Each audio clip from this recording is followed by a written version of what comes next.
अल्हम्दुलिल्लाह नहमदुहु व नस्तईनुहु व नस्तगफिरुहु व नु'मिनु बिही व नतवक्कलु अलैहि व नऊज़ु बिल्लाहि मिन शुरूरि अनफुसिना व मिन सय्यिआति अअमालिना मन यहदियल्लाहु फला मुदिल्ल लहु व मन युद्लिल्लाहु फला हादिय लहु व नशहदु अन ला इलाहा इल्लल्लाह व अशहदु अन्ना मुहम्मदन अब्दुहु व रसूलुहु अम्मा बाद फ़अऊज़ु बिल्लाहि मिनश शैतानिर रजीम बिस्मिल्लाहिर रहमानिर रहीम कुल्लु नफ्सिन ज़ाइक़ातुल मौत व जज़ाअन बिमा कानू यक्सिबून व क़ाला अल्लाहु तआला फ़ी शान हबीबिही इन्ना अर्सलनाका शाहिदन व मुबश्शिरन व नज़ीरा लितु'मिनु बिल्लाहि व रसूलिही व तुअज़्ज़िरुहु व तुवक्किरुहु व तुसब्बिहुहु बुक्रतन व असीला। या अल्लाहुम्मा सल्लि अला सय्यिदिना मौलाना मुहम्मद व अला आलि सय्यिदिना मौलाना मुहम्मद सल्लि अला मुहम्मदिन सल्लि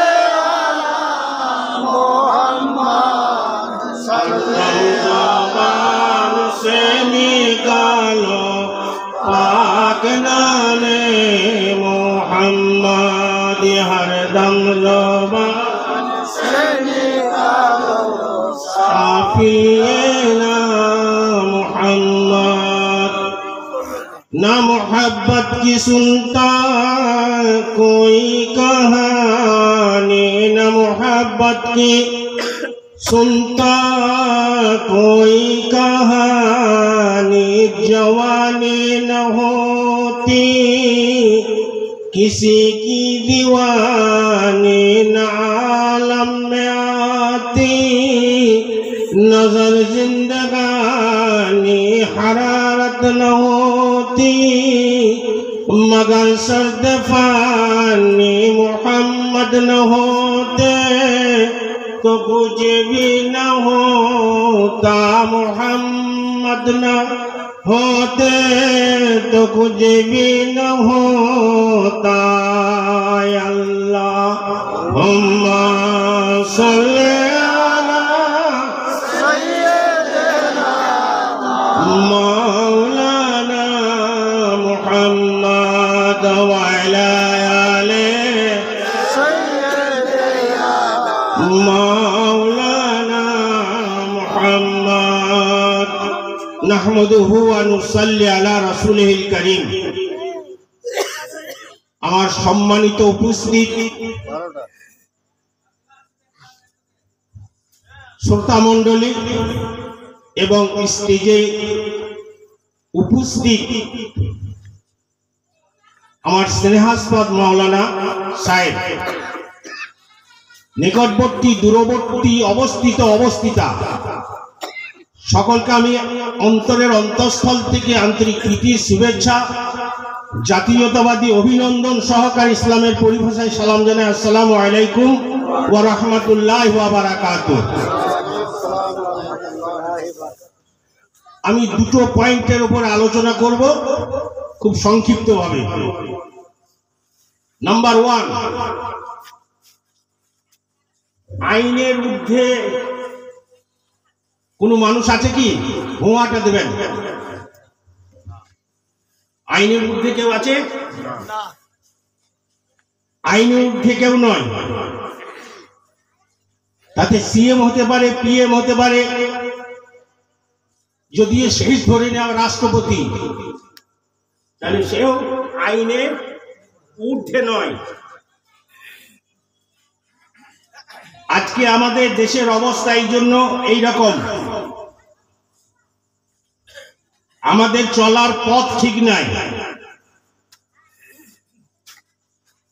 আমাদেরকে যখন মৌলবি মাওলানা মুহাদ্দিস বলে দেয়, হুজুর বলে দেয়, তখন আর আমরা নিজেকে কি যে ভেবে নিই আল্লাহ সেই জানে। খুব সাবধান। জনগণের জন্য ধর্ম করা নয়, ধর্মটা করতে হয় আল্লাহ এবং আল্লাহর নবীর জন্য। কথাটা বলতে হয় আল্লাহ আল্লাহ নবীর জন্য। যা কিছু করা, ঘর সংসার, ইবাদত বন্দিগি, জিন্দিগি, ব্যবসা বাণিজ্য, সমস্ত কিছু ইবাদতের মধ্যে শামিল হবে যদি আল্লাহ আল্লাহ নবীর ওয়াস্তে করা হয়, আল্লাহ আল্লাহ নবীর ওয়াস্তে যদি বলা হয়। যেমন আইন সকলের জন্য। একটা শিক্ষিত মানুষ আর একটা মূর্খ মানুষ একে দোষী যদি সাব্যস্ত হয়ে যায়, তা উভয়ের পানিশমেন্ট এক হবে না আলাদা আলাদা হবে? একই হবে। শিক্ষিত আর অশিক্ষিত বলে নয়। তো চলার পথে হিজাব সম্পর্কে হাদিস শরীফে এসেছে, আবু দাউদ শরীফের হাদিস। বিশ্ববিখ্যাত আলা হযরত আজিমুল বরকত আহমদ রিজা ফাজিল বেরেলভী রহমাতুল্লাহ আলাইহির সাহেবজাদা, যাকে মুফতি আজম হিন্দ বলে চিনে নাকি মাওলানা সাহেব, তো ওনার খলিফা আলহাজ মাওলানা মুফতি মুহাদ্দিস মুফাসসির মুসান্নিফ হাফেজ কারি মোহাম্মদ আজম সাহেব কিবলা মাদ্দাজিল্লাহু আলী, উনি দারুল উলুম মাযহারে ইসলাম সাইকুল হাদিস ছিলেন, প্রিন্সিপাল ছিলেন এবং অসংখ্য কিতাব প্রণেতা করেছেন, অসংখ্য ফতোয়ার কিতাব উনি লিখেছেন। তার মধ্যে বিশ্ববিখ্যাত একটা ওনার লেখা কিতাব ফতোয়ায়ে দামানে মুস্তাফা। ফতোয়ায়ে দামানে মুস্তাফা। এই দাড়িতে কলপ করার ব্যাপারে 3 রকমের মত আছে। বলা হয়েছে আল আহমারু লিল মুসলিমিন, আল আসফারু লিল মুমিনিন, আল আসওয়াদু লিল কাফিরিন। যেটা পিলা রঙের হিজাব করা হয়, হিজাব মানে আমরা যা সহজে বুঝি কলপ করা, তাকে আরবি ভাষায় হিজাব বলা হয়। তাই হিজাবটা কেউ লাল করেন, লাল রঙের করেন, তা সেটা জায়েজ। মেহেন্দি রঙের যেটা করা হয় সেটা জায়েজ। আর যেটা কালো রঙের করা হয় সেটা হলো না জায়েজ, হারাম। সেটা কি? আরে ভাই একটু জোরে বলুন না। হারাম। যদি কোনো মৌলভী সাহেব যদি কালো হিজাব করে, তোর পিছনে নামাজ পড়া মাকরুহ তাহরিমি, ঘুরিয়ে নামাজ পড়তে হবে।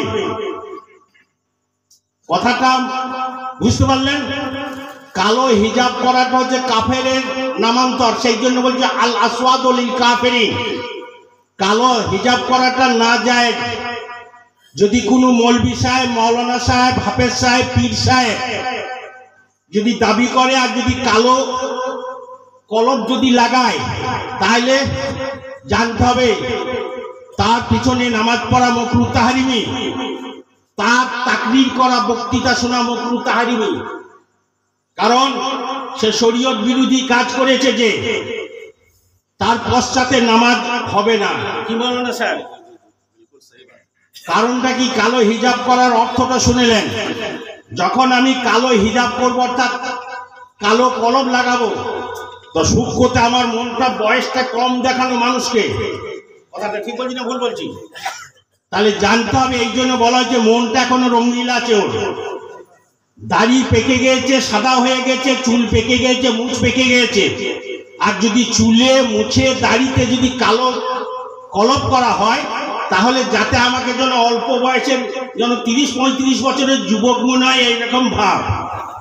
কিন্তু আসলে বুড়িয়ে গেলে আর কালো হিজাব পরলে কি আর যুবক লাগে? हकीकत जो नहीं सकती बनावट का सूलों से, खुशबू आ नहीं सकती कागज के फूलों से। কাজী বয়স যখন হয়ে যাবে, কালো লাগান না যাই লাগান, ও বুঝতে পারা যাবে মাঝে থেকে কি হবে না ঈমানটা নষ্ট হয়ে যাবে। তাহলে পরিষ্কার কথা যে কালো লাগাবে কলম, যদি কোনো ইমাম সাহেব হয়, মাওলানা সাহেব হয়, মুহাদ্দিস সাহেব হয়, কোনো মুফাসসির সাহেব হয়, কোনো পীর সাহেব হয়, তাহলে তার পশ্চাতে নামাজ পড়া মাকরুহ তাহরিমি, তার পিছনে নামাজ হবে না। কথাটা বুঝতে পারলেন? আমি সাধারণ মানুষকে ধরি না। সাধারণ মানুষ তো সাধারণ মানুষ, ওনারা মশলা মশাইল বুঝেন না। যদি যৎকিঞ্চিত বুঝেন সেটা আলাদা জিনিস, কিন্তু সে হারে বুঝেন না। সেই দিক দিয়ে তাহলে লাল মেহেন্দিটা লাগানো যায়, আর পিলা জর্দা মতো সেটা মেহেন্দিটা লাগানো যায়, কিন্তু কালো কলবটা সম্পূর্ণ না যায়, মাকরুহ তাহরিমে হারাম। এই জন্য একটা গেল। এবার এই যে আরশাদ সাহেব প্রত্যেক বছর বাপের উদ্দেশ্যে মিলাদ শরীফ করেন, এটা মিলাদ শরীফ, এটা জলসা নয়, এটা মিলাদ শরীফ করেন। ইসালে সওয়াব, জলসা আলাদা জিনিস, মিলাদ শরীফ আলাদা জিনিস। এটা ইসালে সওয়াবের উদ্দেশ্যে আরশাদ সাহেব করেছেন, আর আমাকে মিলাদ শরীফ বলি দাও তো আরশাদ সাহেব দিয়েছেন। এটা চরম জিনিস। মিলাদ শরীফের গুরুত্ব আছে। মিলাদ শরীফ কোন সময় মিলাদ কথাটা বলবেন না, যখন মিলাদ ব্যবহার করবেন শব্দটা, মিলাদের সঙ্গে শরীফ শব্দটা ব্যবহার করবেন, মিলাদ শরীফ। যাই হোক, আমরা এখানে এসেছি, এখানে অনেকই জ্ঞানী গুণী মানুষ আছেন, শিক্ষিত মানুষ আছেন, প্রফেসর থাকতে পারেন, ডক্টরেট থাকতে পারেন, পিএইচডি করা মানুষ থাকতে পারেন, কোনো বিশেষজ্ঞ থাকতে পারেন, আইনজীবী থাকতে পারেন, কোনো লয়ার থাকতে পারেন, কোনো মাস্টার ডিগ্রি থাকতে পারেন। অনেক মানুষই এখানে মাইকের শব্দ যাচ্ছে। আপনাদের কাছে আমার একান্ত আন্তরিকভাবে অনুরোধ, আমি যে কথাগুলো বলবো সে কতগুলো নিরপেক্ষ দৃষ্টিভঙ্গি নিয়ে আপনারা যা বিচার করবেন। বিচার্য বিষয় আপনাদের ওপর দিলাম, বিচারের ভাগটা আপনাদের হাতে ছাড়লাম। ন্যায় নিষ্ঠার সঙ্গে, ন্যায় পরায়ণ নিয়ে, ন্যায় মানসিকতা নিয়ে বিচারটা করবেন। ইনশাআল্লাহ আশা করি ফয়সালা পেয়ে যাবেন। কাজী এটা হচ্ছে ইসালের সব আরশাদ সাহেবের মরহুম আব্বা জানেন। কাজী আল্লাহর নবী আকায়ে নামদার হাবিবে কিবরিয়া আহমদে মুজতবা মুহাম্মদে মুস্তাফা সাল্লাল্লাহু আলাইহি ওয়াসাল্লাম জানাচ্ছেন। অনেকেই বলে আহমদে মুস্তাফা, মুহাম্মদে মুস্তাফা। সাধারণ মানুষ দূরের কথা, মৌলবীরা পর্যন্ত বলে থাকেন, মাওলানারাও বলে থাকেন, কিন্তু আহমদে মুজতবা আর মুহাম্মদে মুস্তাফা এটা দুটোর মধ্যে তফাৎ আছে। কারণ মুজতবা শব্দের বাংলা অর্থ হচ্ছে নির্বাচিত করা, নির্বাচিত করা, চুনা হওয়া। আর মুস্তাফা শব্দের অর্থ হচ্ছে আমার মনোনীত প্রার্থী, আমি নির্বাচিত করে প্রার্থী হয়। ভোটে পাস করার পরে এমএলএ হয়, ভোটে পাস করার পরে মন্ত্রী হয়, ভোটে পাস করার পরে তারপরে এমপি হয় ইত্যাদি। তাহলে মুজতবা মানে নির্বাচিত, আর মুস্তাফা মানে নির্বাচিত প্রার্থী। কাজী আহমদে মুজতবা আর মুহাম্মদে মুস্তাফা সাল্লাল্লাহু আলাইহি সাল্লাম। দয়ার নবী সাল্লাল্লাহু আলাইহি সাল্লামের জন্য 1,24,000 মতান্তরে 2,24,000 কম বেশি পয়গম্বর দুনিয়াতে পাঠিয়েছেন। এক এক নবীর মুজিজা ছিল, কারো 5টা ছিল, কারো 10টা ছিল, কারো 20টা ছিল, কারো 3টে ছিল, কারো 7টা ছিল। আর দয়ার নবীকে মস্তক থেকে পায়ের তালু পর্যন্ত মুজিজা করে পাঠিয়েছেন। বলুন সুবহানাল্লাহ। দয়ার নবী সাল্লাল্লাহু আলাইহি সাল্লাম, তা সেই দয়ার নবী সাল্লাল্লাহু আলাইহি সাল্লামের আখলাক চরিত্র আল্লাহ কোরআন শরীফে বর্ণনা করছেন। কোরআন শরীফের মধ্যে 77,934টা শব্দ আছে, 6,666টা আয়াত শরীফ আছে, 114টা সূরা আছে, 540টা রুকু আছে। আর যে জবরের কথাটা আর বললাম না, তাহলে 6,666টা আয়াত শরীফ হযরত সিদ্দিকা রাদিয়াল্লাহু তাআলা আনহার চূড়ান্ত অভিমত, এবং এটাই হচ্ছে প্রসিদ্ধ অভিমত। কিন্তু হযরত আবু বকর, হযরত উমর, হযরত উসমান গনি, হযরত আলী রাদিয়াল্লাহু তাআলা আনহু আজমাইন, ইনাদের কিছু কম বেশি রয়েছে। সবচেয়ে নির্ভরযোগ্য তথ্য হচ্ছে গাজী হযরত সিদ্দিকা রাদিয়াল্লাহু তাআলা আনহার 6,666টা আয়াত শরীফ। তো আমি আপনাদের সম্মুখে 17 পারা সূরা আম্বিয়া থেকে একটা আয়াত শরীফ লিখেছি, কুল্লু নাফসিন যায়িকাতুল মউত ওয়া জাযাআন বিমা কানু ইয়াকসিবুন। তার পরিপ্রেক্ষিতে দয়ার নবী সাল্লাল্লাহু আলাইহি ওয়াসাল্লাম সাহাবা অসংখ্য ছিলেন, কিন্তু হযরত আবু হুরায়রা রাদিয়াল্লাহু তাআলা আনহু, ওনার নাম কিন্তু আবু হুরায়রা নয়, ওনার তিরমিজি শরীফের মুকদ্দমায় বলা হয়েছে, এবং তাহাবি শরীফের মুকদ্দমার মধ্যে 1 নম্বর টিকার মধ্যে বলা হয়েছে, দয়ার নবী সাল্লাল্লাহু আলাইহি সাল্লামের কাছে যখন যাচ্ছিলেন তখন একটা বিড়ালের বাচ্চা উনি নিয়ে যাচ্ছিলেন। দয়ার নবীর সম্মুখে যখন গেলেন তখন দয়ার নবী বলছেন, মা ফি সাউবিকা ইয়া আব্দুর রহমান, বলে হে আব্দুর রহমান তোমার আঁচলে কি রয়েছে? বলে হিররাতুন। তখন দয়ার নবী বললেন, আনতা আবি হুরাইরাতা। তো ফাস্তা সারা, তো যখনই বললেন আনতা আবি হুরাইরাতা অর্থাৎ তুমি বিড়ালের পিতা, বাংলাতে কি হবে? বিড়ালের পিতা। তার তাওয়ারকান উনি গ্রহণ করে নিলেন। আর আব্দুর রহমান আব্দুল শামস নামটা উজ্জ হয়ে গেল। সেই দিন থেকে উনি তাবারুকান নামটা গ্রহণ করে নিলেন এবং আবু হুরায়রা নামে বুখারী শরীফ, মুসলিম শরীফ, তিরমিজি শরীফ, আবু দাউদ শরীফ, নাসাই শরীফ, ইবনে মাজাহ শরীফ, বাইহাকি শরীফ, দারকুতনি, দাওয়াতে ফিল কাবীর, কত হাদিসের নাম করব, সব জায়গাতেই হযরত আবু হুরায়রা বর্ণনা করেছেন। বলুন সুবহানাল্লাহ। কারণটা কি? দয়ার নবীর পুত পবিত্র জবান থেকে বের হলো তুমি বিড়ালের পিতা, তা ওটাই গ্রহণ করে নিলেন আনতা আবি হুরাইরাতা। তো তাহাবি শরীফের কিতাবুত তাহারাতের 1 নম্বর টিকার মধ্যে বর্ণনা করা হয়েছে। তা সেই হযরত আবু হুরাইরা যত রাবি বর্ণনা করেছেন, যত রাবি আছেন, সবচেয়ে বেশি হাদিস বর্ণনাকারী হচ্ছেন হযরত আবু হুরাইরা রাদিয়াল্লাহু তাআলা আনহু। আর নারীদের মধ্যে হাদিস বর্ণনাকারী হচ্ছেন সবচেয়ে হযরত আয়েশা সিদ্দিকা রাদিয়াল্লাহু তাআলা আনহা। তিনি 6 বছর বয়সে দয়ার নবীর সঙ্গে বিবাহ হয়েছিল। উনার তখন 54 বছর বয়স। দয়ার নবীর 11 জন স্ত্রী ছিলেন, তার মধ্যে কনিষ্ঠা স্ত্রী ছিলেন হযরত সিদ্দিকা রাদিয়াল্লাহু তাআলা আনহা। তো দয়ার নবী সাল্লাল্লাহু আলাইহি ওয়াসাল্লাম কনিষ্ঠা হিসাবে ওনাকে স্নেহ করতেন, আদর সোহাগ করতেন, কিন্তু ওনার বিচার ছিল এক। তো দয়ার নবী সাল্লাল্লাহু আলাইহি ওয়াসাল্লাম 3 বছর ওনার খেদমতে ছিলেন না। 6 বছরে বিবাহ হয়, 3 বছর পিতার বাড়িতে অবস্থান করেন। হযরত আবু বকর সিদ্দিক রাদিয়াল্লাহু তাআলা ঘরে থাকেন। 9 বছর বয়সে সংসারে আবদ্ধ হন। 18 বছর বয়সে দয়ার নবী দুনিয়া থেকে বাহ্যিক দৃষ্টির অন্তরালে তিনি আরাম ফরমান। 63 বছর বয়সে, তাহলে ওনার সঙ্গে ছিলেন মাত্র 8 বছর। তো এই 8 বছরের মধ্যে তিনি 2275টা হাদিস বর্ণনা করেছেন। বলুন সুবহানাল্লাহ। তার নারীদের মধ্যে হযরত সিদ্দিকা রাদিয়াল্লাহু তাআলা আনহা, আর পুরুষদের মধ্যে হযরত আবু হুরায়রা রাদিয়াল্লাহু তাআলা আনহু। তো হযরত আবু হুরায়রা বর্ণনা করছেন, ইয়া রাসূলুল্লাহ, ইয়া হাবিবাল্লাহ, আমি অনেক হাদিস শুনি, আমি যে সময়টা আপনার খেদমতে দিই, আমি যে সময়টা আপনার কাছে ব্যয় করি, এই সময়টা কোনো সাহাবার পক্ষে সম্ভব হয় না। কিন্তু হুজুর, আমি কিন্তু পরক্ষণে ভুলে যাই, আমি আমার স্মৃতিলেস হয়, আমি এটা মনে রাখতে পারি না।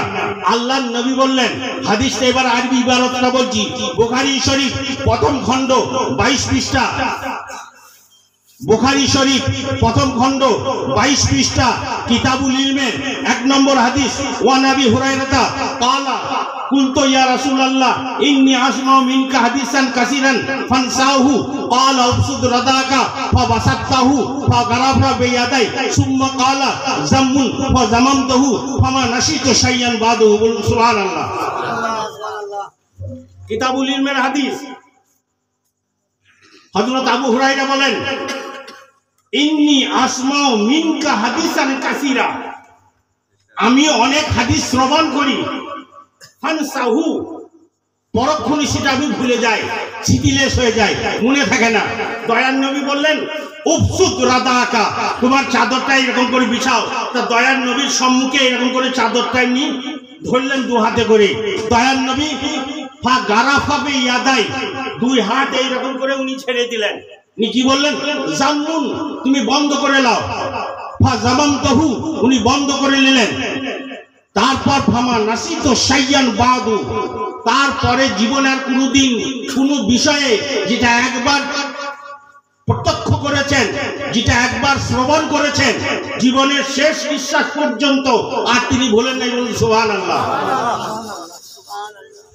ফা গারাফা বিয়াদাই, বাইনা সতুরে দেওয়া আছে, ওখানে দেওয়া আছে কি?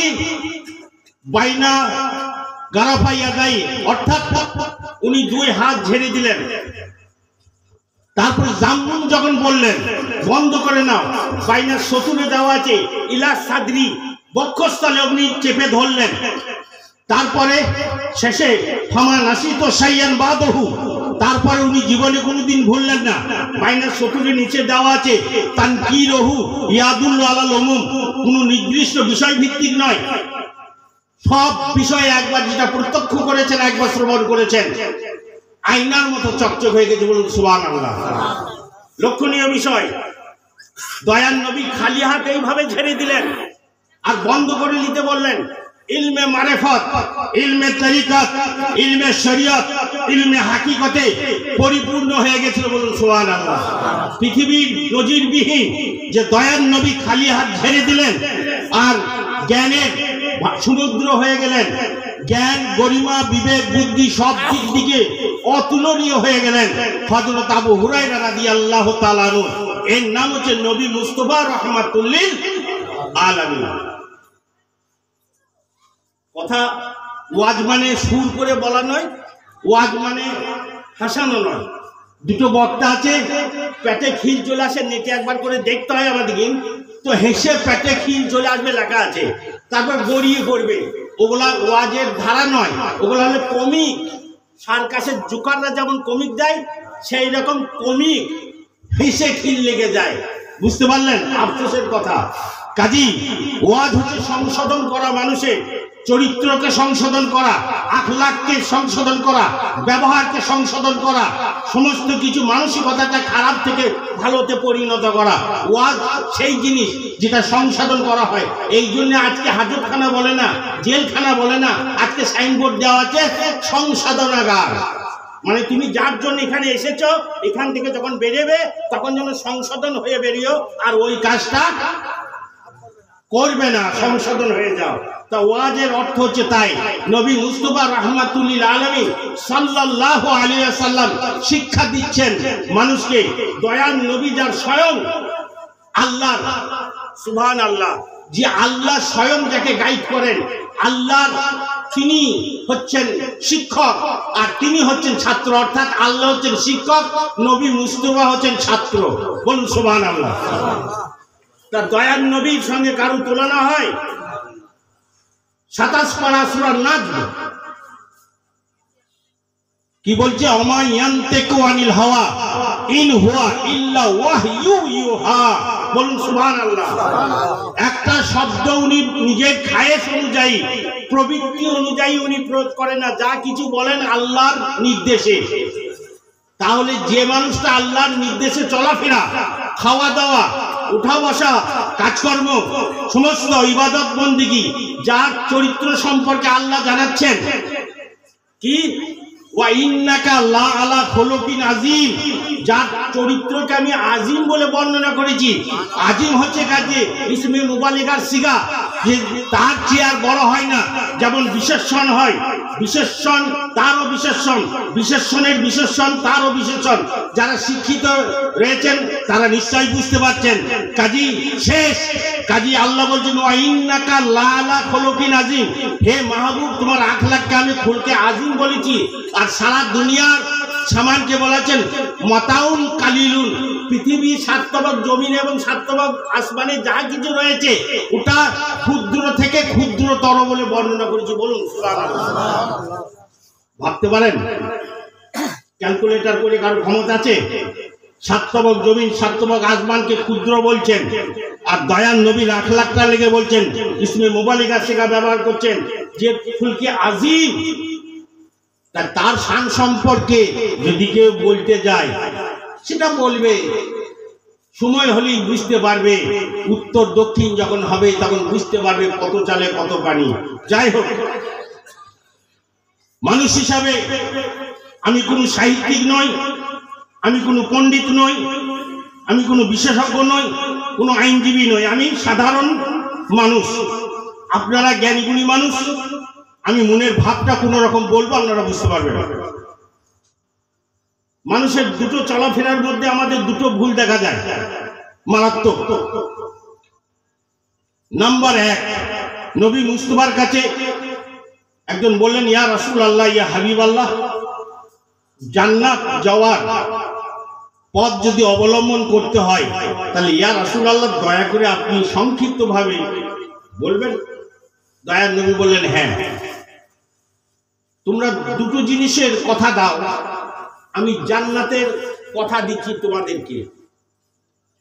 দুটো জিনিস করতে হবে, তাহলে আমি জান্নাতের গ্যারান্টি দেবো। বললেন কি? বলে দুই ঠোঁটকে সংযত রাখতে হবে, আর দুই জ্যাং, এই দুটো জ্যাংকে সংযত রাখতে হবে।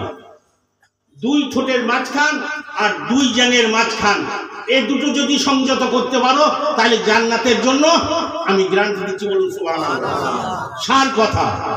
তা দয়ার নবী সাল্লাল্লাহু আলাইহি সাল্লামের বাণী মোবারক, বুখারী শরীফ প্রথম খণ্ড 34 পৃষ্ঠা, বাবুল কাবায়েরে ও আলামতে, বাবুল কাবায়েরে সবচেয়ে বড় গুনাহ আল্লাহ ইয়াস্তাতিরা মিন বাউলিহি। গুনাহ হচ্ছে দুই প্রকার, একটা হচ্ছে সাগীরা আর একটা হচ্ছে কাবীরা, একটা বড় আর একটা হচ্ছে ছোট। এইটা বলছে কাবাইর, বড়। কি দুটো জিনিস বলে এই অধ্যায়কে বাঁধা হয়েছে? একটা প্রসাব করে পানি না নেওয়ার জন্য, আর চুগলখোরের জন্য।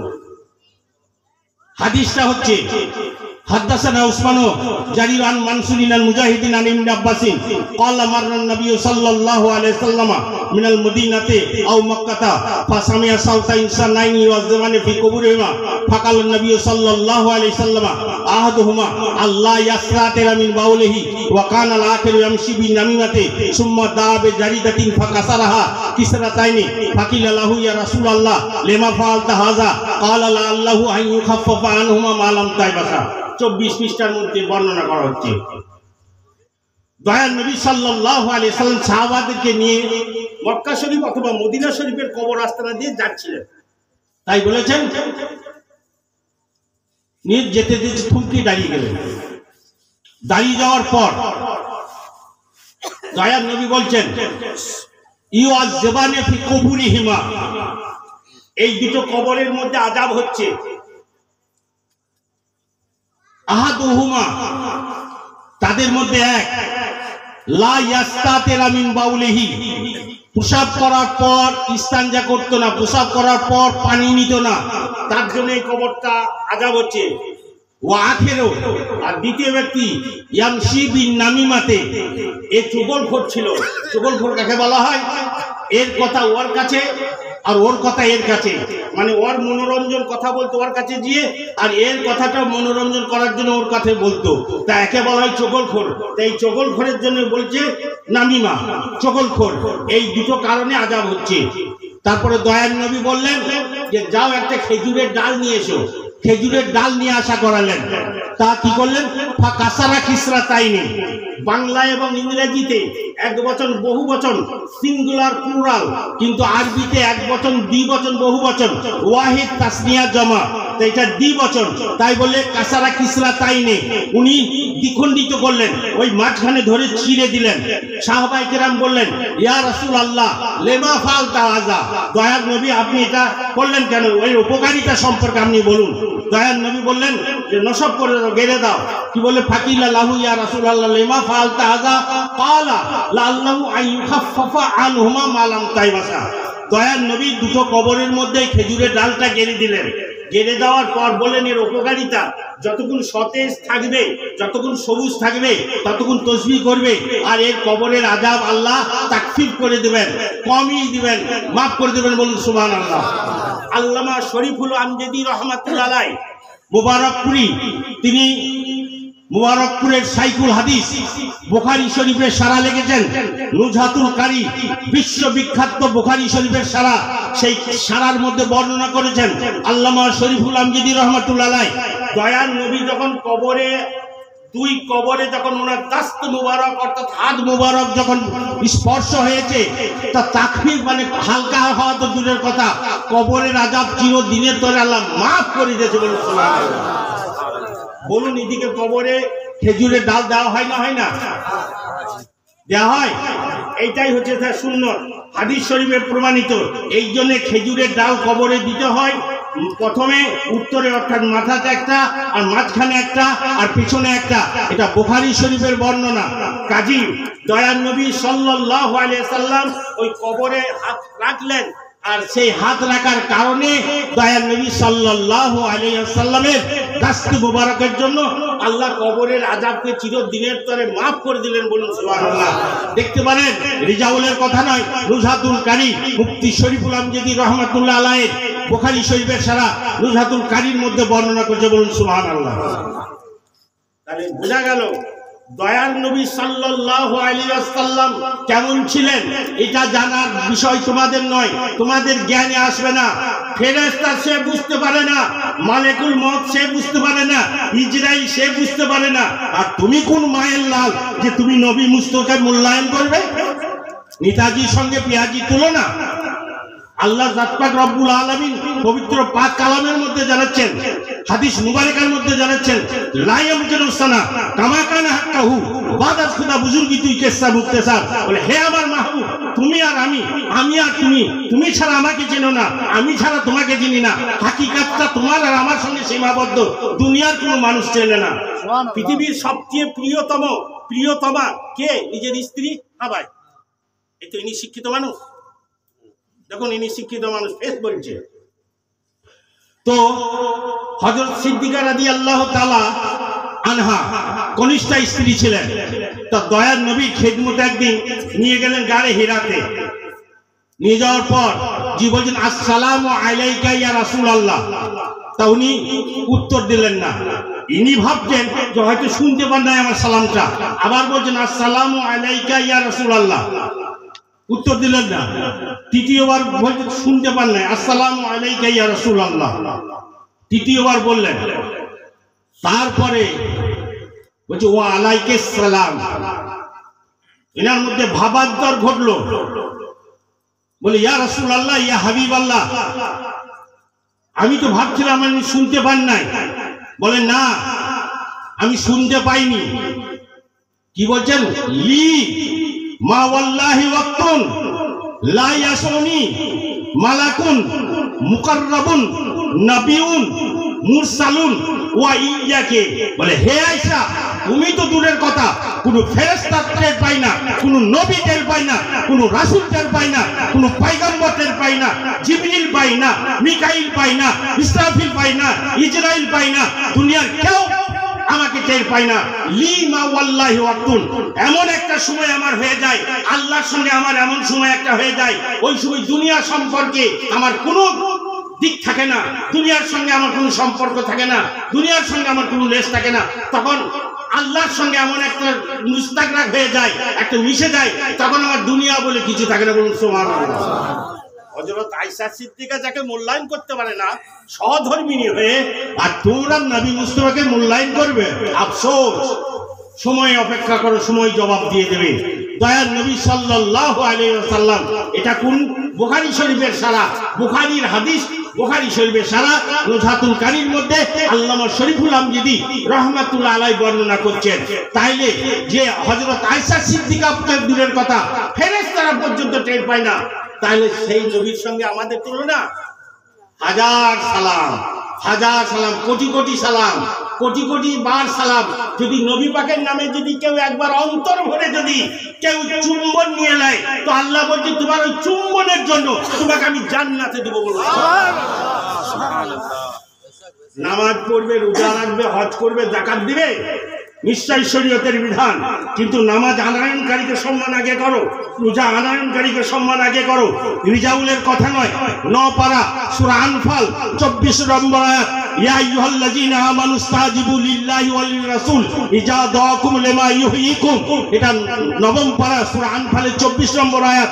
তিরমিজি শরীফ 2য় খণ্ড, তিরমিজি শরীফ 2য় খণ্ড। আল্লাহুম্মা সাল্লি আলা সাইয়্যিদিনা মাওলানা মুহাম্মদ ওয়া আলা আলি সাইয়্যিদিনা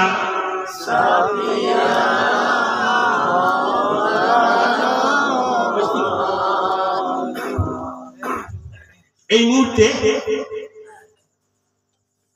আমার পৃষ্ঠা নম্বরটা মনে আসছে না তিরমিজি শরীফের, তবে মিশকাত শরীফের 184 পৃষ্ঠা, আর তিরমিজি শরীফ 2য় খণ্ড, হ্যাঁ 111 পৃষ্ঠা, দুইজন রাবী, হযরত উবাইয়া বিন কাব আর হযরত আবু মুআলা রাদিয়াল্লাহু তাআলা আনহু নামাজ পড়ছেন। পৃথিবীর সবচেয়ে বড় ইবাদত কি ভাই? নামাজের চেয়ে আর বড় ইবাদত কিছু আছে? নামাজ চেয়ে বড় ইবাদত নাই। তো হযরত উবাইয়া বিন কাব রাদিয়াল্লাহু তাআলা আনহু আর হযরত আবু মুআল্লা রাদিয়াল্লাহু তাআলা আনহু বিশ্ববিখ্যাত সাহাবা, প্রথম সারির প্রথম লাইনের সাহাবা, বলুন সুবহানাল্লাহ। তা তিনারা নামাজ পড়ছেন ফরজ, আর দয়ার নবী ডাক দিচ্ছেন আবু মুআলা, আবু মুআলা, আবু মুআলা। তা তখন নামাজ পড়ছিলেন কি মসজিদে, উসাল্লি লাম উজিদ সুম্মা قال النبي صلى الله عليه وسلم, তারপরে দয়ার নবী আবার বললেন সুম্মা যাহাবতু, তারপরে দয়ার নবী কাছে গেলেন, বলে ইয়া রাসূলুল্লাহ, ইয়া হাবিবাল্লাহ, मैं নামাজ পড় रहा था, আমি নামাজ পড়ছিলাম। দয়ার নবী বললেন যে ইয়া আইয়ুহাল্লাযীনা আমানু ইসতাজিবু লিল্লাহি ওয়াল রাসূলি ইযা দাআকুম লিমা ইউহয়িকুম, এই আয়াতটি পাওনি? বলে ইয়া রাসূলুল্লাহ, আমার বেয়াদবি মাফ করবেন, বলুন সুবহানাল্লাহ। তারপরে হযরত আবু মুআল্লা রাদিয়াল্লাহু তাআলা আনহু তিনিও নামাজ পড়ছিলেন মসজিদে নববীতে, ফরজ নামাজ, তাহরিমা বেঁধে নিয়েছেন। দয়ার নবী আহ্বান, সারা দিতে বিলম্ব হলো। যখন উনি খেদমতে গেলেন, আল্লাহর হাবিব বলছেন তুমি কি আয়াতে কারিমা পাওনি? বলে ইয়া রাসূলুল্লাহ, ইয়া হাবিবাল্লাহ, বেয়াদবি মাফ করবেন। আল্লামা শরীফ গোলাম জেদি রহমাতুল্লাহ আলাইহি তাফসীরের মধ্যে বর্ণনা করছেন, বুখারী শরীফের মধ্যে তাফসীরে কাবীর, তাফসীরে রুহুল বায়ান, তাফসীরে আরায়াসুল বায়ান, তাফসীরে খাজিনের মধ্যে, তাফসীরে রুহুল বায়ানের মধ্যে আল্লামা ইসমাঈল মাহাক্কিক রহমাতুল্লাহ আলাইহি অনেক সময়ের ব্যাপার, আমি সংক্ষিপ্তভাবে আমি টেনে দিচ্ছি, এই কথা বলি। তা উনি করলেন কি, বলেন ইয়া রাসূলুল্লাহ, ইয়া হাবিবাল্লাহ, বলছেন যে নামাজ যদি রুকু অবস্থায় থাকো তা রুকু ত্যাগ করে দয়ার নবীর খেদমতে চলে যাও, সাজদায় যদি থাকো খেদমতে চলে যাও, কিয়ামে যদি থাকো চলে যাও, তাশাহুদ যদি বসে পড়ো তা চলে যাও, নামাজ থেকে নামাজ ছেড়ে দিয়ে দয়ার নবীর খেদমতে চলে যাও। উনি যদি তোমাকে কোনো জায়গায় পাঠিয়ে দেন, কোনো কাজের জন্য যদি পাঠিয়ে দেন, কোনো কর্ম করেন, কর্ম করার পরে যদি দয়ার নবীর কাছে এসে তারপরে তিনি যদি আবার ইজাজত দেন, তাহলে যেখানে নামাজ পড়ছিলে, যেখানে ছেড়েছিলে সেইখানে থেকে আরম্ভ করো, বলুন সুবহানাল্লাহ। তুমি এতক্ষণ যে দয়ার নবীর খেদমতে ছিলে, এটা নামাজে থাকাই শামিল, বলুন সুবহানাল্লাহ। কথাটা বুঝতে পারলেন? দয়ার নবীর খেদমতে গেলেন, কাজ করলেন, আর ওটা নামাজে শামিল হলো। নামাজ ত্যাগ করার নির্দেশ আল্লাহর বাণী, নামাজ ত্যাগ করা, কারণ ইজা দাআকুম লিমা ইউহয়িকুম, তোমার ভালাই নিহিত রয়েছে আল্লাহ এবং আল্লাহর রাসূলের আহ্বানে বিলম্বিত যেন না হয়, সঙ্গে সঙ্গে সাড়া দাও। তাহলে নামাজকে ত্যাগ করো, কিন্তু দয়ার নবীর খেদমতে উপস্থিত হতে যেন বিলম্বিত না হয়। গুরুত্বটা নামাজের না এখানে নবী মুস্তাফা? আপনারা কি বলছেন? তাহলে রিজাউলকে বলার দরকার নাই। তাহলে নামাজ ত্যাগ করার নির্দেশ আল্লাহ কালাম পাকের মধ্যে বর্ণনা, যে দয়ার নবীর খেদমতে যাও, দয়ার নবীর খেদমতে যাওয়া এটা নবী মুস্তাফার ডাক নয়, ওটা হচ্ছে আমার ডাক, ওটা হচ্ছে আমার ডাক। কেমন গুরুত্ব দেখুন। তাহলে নামাজ ত্যাগ করার নির্দেশ আছে, কিন্তু দয়ার নবীর ডাকের জন্য সারা দিতে বিলম্বিত না হয়। এক নাম্বার 2, সূরা আনফাল নবম পারা হচ্ছে 33 নম্বর আয়াত, 17 নম্বর আয়াত, ওমা রামাইতা ইজ রামাইতা ওয়ালাকিন্নাল্লাহ রামা। দয়ার নবী নিক্ষেপ করলেন, মাটি নিক্ষেপ করলেন, আর আল্লাহ বলছেন হে মাহবুব, ওই নিক্ষেপটা তোমার নয়, ওই নিক্ষেপটা আমার, বলুন সুবহানাল্লাহ। আরে দুনিয়ার কোনো মানুষ যদি কিয়াম না করে, দুনিয়ার কোনো মানুষ যদি দরুদ না পড়ে, দরুদ শরীফ যদি না পড়ে, কিয়াম শরীফ যদি না করে, ভারতে সেন্সাস বলছে 26টা রাজ্য ছিল, এখন বর্তমানে 29টা রাজ্য হয়েছে। 29টা রাজ্যে 130 কোটির মতো মানুষ রয়েছে। তো শুধু তাই নয়, তারপর দেশ রয়েছে, ওয়ার্ল্ডে দেশ রয়েছে 56টা দেশ রয়েছে, 56টা। তাহলে 56টা দেশে এক কথায় সারা দুনিয়ার মানুষ যদি কিয়াম শরীফ না করে, দরুদ শরীফ না পড়ে, মিলাদ শরীফ না পড়ে, নামাজ যদি না পড়ে, রোজা রাখে যদি না রাখে, আল্লাহ বলছেন হে আমার মাহবুব, না আমার কিছু যায় আসে না তোমার কিছু যায় আসে। কিয়াম যদি বন্ধ করে দেয় তাতেও কিছু যায় আসে না, দরুদ শরীফ যদি বন্ধ করে দেয় তাতেও কিছু যায় আসে না। দাঁড়াও, যখন আসবে সেদিনে বুঝতে পারবি তুমি তোমার ওপর দরুদ ও সালাম আমি পড়ি আর আমার ফেরেশতাদেরকে নিয়ে পড়ি। সকাল থেকে সন্ধ্যা, সন্ধ্যা থেকে সকাল ৭০,০০০ ফেরেশতা। সকালে সূর্য উদয় হয় অস্তমিত পর্যন্ত ৭০,০০০, আর অস্তমিত থেকে উদয় হওয়া পর্যন্ত ৭০,০০০। ২৪ ঘন্টায় কত হলো তাহলে? ১৪০,০০০ ফেরেশতা আপনার প্রতি দরুদ ও সালাম প্রেরণ করে, প্রেরিত হয় আপনার উপরে। তাহলে যদি কোনো মানুষ না করে যায় আসে না। আর এই যে একবার ডিউটি থেকে চলে যাবে, কিয়ামত পর্যন্ত দ্বিতীয়বার সুযোগ তারা পাবে না। বলুন সুবহানাল্লাহ। কাজী দয়ার নবীর তুলনা নাই। ও কেউ কিয়াম করলো আর না করলো, কিয়াম দরুদ পড়লো আর না পড়লো, কিছু যায় আসে না। পড়বেন নিজের মঙ্গল, না পড়বেন সময়ের অপেক্ষা করেন। উত্তর দক্ষিণ হতে যতক্ষণ সময়, আর দুনিয়াতেই কিছু তার সাংঘাতিক চিহ্ন দেখতে পাওয়া যাবে। কাজী আমি আপনাদের কাছে আন্তরিকভাবে আবেদন করব, উঠতে বসতে চলতে ফিরতে নবী মুস্তাফার জন্য, ইয়া রাসূলুল্লাহ, ইয়া হাবিবাল্লাহ, ইয়া শাফিউল মুজনাবিন, ইয়া রাহমাতাল লিল আলামিন। আর যেটা করবেন আল্লাহ আল্লাহ নবীর ওয়াস্তে সংসার করুন, ছেলে মেয়ে নিয়ে সংসার করুন, বাপ মায়ের সেবা করুন, স্বামী স্ত্রীর হক আদায় করুন, পাড়া প্রতিবেশীর হক আদায় করুন, দেশবাসীর হক আদায় করুন। এই রকম যদি অঞ্চল, ব্লক, জেলা স্তর, রাজ্য পর্যন্ত যায়, মানুষ আল্লাহ আল্লাহ নবীর ওয়াস্তে যদি করে থাকেন, ইনশাআল্লাহ কোনো মানুষের ক্ষমতা নাই আপনাকে রুখে দেওয়ার। আর যদি নিজের যশ আর মান বাড়ানোর জন্য, নিজের যশ কামানোর লেগে যদি বলা হয়, বলো সাময়িক, ও বেশি দিন লাস্টিং করবে না, বেশিক্ষণ লাস্টিং করবে না। যেহেতু আল্লাহ আল্লাহ নবীর প্রতি ঈমান, আল্লাহ আল্লাহ নবী যাকে হেল্প করে, সাহায্য করে, তাকে দুনিয়া কেউ উঠতে পারে না। বলে এ ফেরাউন, তো খোদাই দাবি করেছিলিস। আমার এক বন্ধু মুসা কালিমুল্লাহ সেতুর পগার পার করে ছেড়েছিল, আর তিনি পেরিয়ে গেলেন সমুদ্র, তিনি পেরিয়ে গেলেন নীল সাগর, তিনি পেরিয়ে গেলেন নানা সাগর, তিনি কত সাগর পেরিয়ে গেলেন, কিন্তু হলো না। আর তুই যখন সেই দরিয়ার মাঝখানে নামলি, আল্লাহ বললেন ইলজামাসিল মা, পানি তুমি এক হয়ে যাও। বলে যাও, তোমার খেলা খতম। কাজী আল্লাহর বার, দুনিয়ার বার, নবীকে ভালোবাসুন মনে প্রাণে, দেখবেন ইহকাল এবং পরকাল পরিষ্কার। যাক, আল্লাহ যেন আমাদেরকে তৌফিক দান করেন। আমার পরে আসবেন উনি প্রবীণ মানুষ, উনি আলেম, আসেন, উনি আসছেন, উনার ওয়াজ শুনবেন ইনশাআল্লাহ। আমি এইখানে আমার ইতি টানছি। ওমা আলাইনা ইল্লাল বালাগ। আসসালামু আলাইকুম ওয়া রাহমাতুল্লাহি ওয়া বারাকাতুহু। আস্তাগফিরুল্লাহ রব্বি মিন কুল্লি যামবি ওয়া আতুবু ইলাইহি। এখন বর্তমানে মাদ্রাসা আহলে সুন্নাত দারুল উলুম খাজা গরিব নওয়াজ এই মাদ্রাসার শিক্ষক হিসাবে ওনারা নিয়োগ করেছেন এবং ওই মসজিদের ইমামতি করারও দায়িত্ব দিয়েছেন।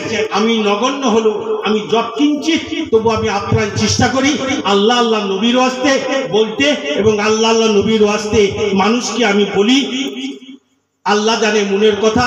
আমি কোনো আত্মীয়তার নিয়ে কোনো রকম মনের আমার যে এই করবে, আমাকে সাহায্য করবে, আমার এই হবে ওই হবে, ওই উদ্দেশ্যে নয়। আল্লাহ আল্লাহ নবীর ওয়াস্তে বলি। এই আমার নিজাম সাহেব, ইনি যোগাযোগ করেছিলেন মাওলানা গোলাম নবী সাহেবের সঙ্গে। উনি ওনার যোগাযোগের মাধ্যমে উনি আমাকে নিয়ে এসেছেন। আল্লাহ আল্লাহ নবীর ওয়াস্তে ইনশাআল্লাহ আমার খেয়াল আছে এই মাদ্রাসাটাকে স্থায়ী করাতে হবে। আর ছেলে যদি পড়তে পারে ইনশাআল্লাহ চেষ্টা করবো, আপ্রাণ চেষ্টা করব যে আলেমটা আলেমের মতো যেন হও, আলেম আলেমের মতো হও, মানুষ মানুষের মতো হও। মানুষ হওয়া যায়, মানুষ হওয়া যায় না। সব কিছু যা হয়, গরুর পেটে গরু হয়, ছাগলের পেটে ছাগল হয়, ভেড়ার পেটে ভেড়া হয়, কিন্তু মানুষের পেটে মানুষ হয় না, মানুষ হতে হয়। তাই বাংলা লেখক লিখেছেন, আকৃতিতেও মানুষ হলে সব মানুষ মানুষ নয়, আকৃতিতেও মানুষ হলে সব মানুষ মানুষ নয়। এটা জেনারেল লাইনের কথা, এটা কোনো হাকিকতের মারেফতের কথা নয়, এটা জেনারেল লাইনের কথা। জ্ঞানী মানুষ কাছে বোঝা গেল সব প্রাণী তার অনুকূলে যায়। আর মানুষ হতে হলে মানবের কুলে জন্ম নিয়ে, মা বাপের পেটে জন্ম নিয়ে মানুষ হতে হয়, তবে আল্লাহ আল্লাহ নবী হওয়া যায়। আল্লাহ যেন আমাদেরকে তৌফিক দান করেন। ওয়া আখিরু দাওয়ানা আলহামদুলিল্লাহি রাব্বিল আলামিন। আস্তাগফিরুল্লাহ রব্বি মিন কুল্লি যামবি ওয়া আতুবু ইলাইহি। আল্লাহুম্মা